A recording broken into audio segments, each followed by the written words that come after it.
आज दिउँसै हाम्रो हिमाल मोबाइलमा आएर एकजना चोरले चाहिँ फोन चोर्ने कोसिस गरेको छ। म तपाईँलाई एकछिन यो सिसी क्यामेरा फुटेज देखाउँदैछु।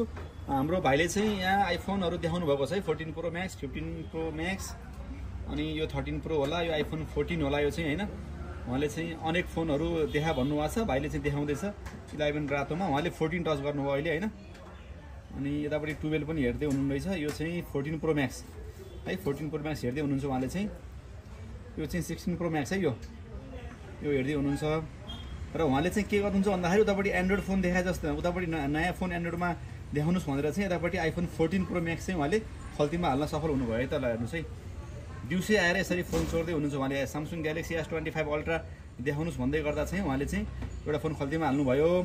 अब यस्तो छ अवस्था। यता आउनुहोस् त एकछिन, अनि यता आउनुहोस् त बहिनी, हजुरले चाहिँ एउटा फोन खल्तीमा हालेको लाग्छ मलाई। एकपल्ट खल्ती चेक गर्नु पर्ने थियो। यता आउनुहोस् त। हो, आइफोन 14 प्रो म्याक्स यो हजुरले खल्तीमा हाल्नुभएको बहिनी। हजुरले त्यो के छ, तिमीले सुन्नु कति भनेको तिमीले? मैले 1,10,000 1,10,000 भनेको फोन तपाईँलाई बरु 1 लाखमा लान्छु भने क्यास दिएर लानु होला। खल्तीमा चोरेर हाल्ने काम चाहिँ नगर्नु होला, बरु डिस्काउन्ट माग्नु होला, बरु मजाले। तर यसरी चोर्ने काम चाहिँ नगर्नु होला। यस्तो राम्रो बहिनी हुनुहुन्छ, काम गर्ने दिन उमेर छ तपाईँको होइन। यसरी चोरी नियत राखेर हुन्छ बहिनी। ल बरु तपाईँसँग यत्रो पैसा छैन भने हामीसँग यहाँ 13 प्रो म्याक्स छ। यो कसको मूल्य कति भाउ? त्यसको मूल्य 98,000 98 छ। तपाईँलाई बरु 85 भयो नि।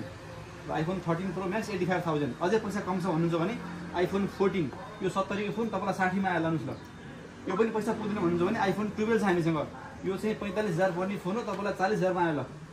यो पनि पैसा पुगेन भन्नुहुन्छ भने पनि आइफोन 11 एकदम जेन्युन छ। 35,000 छ यसको मार्केट प्राइस चाहिँ।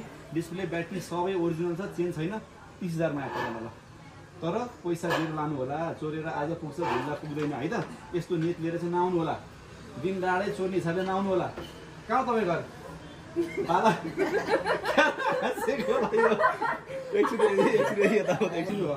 तिम्रो बाबालाई बोलाऊँ, तिम्रो मम्मीलाई बोलाऊँ, कि तिम्रो बोयफ्रेन्डलाई बोलाऊँ? बोयफ्रेन्डलाई बोलाऊँ।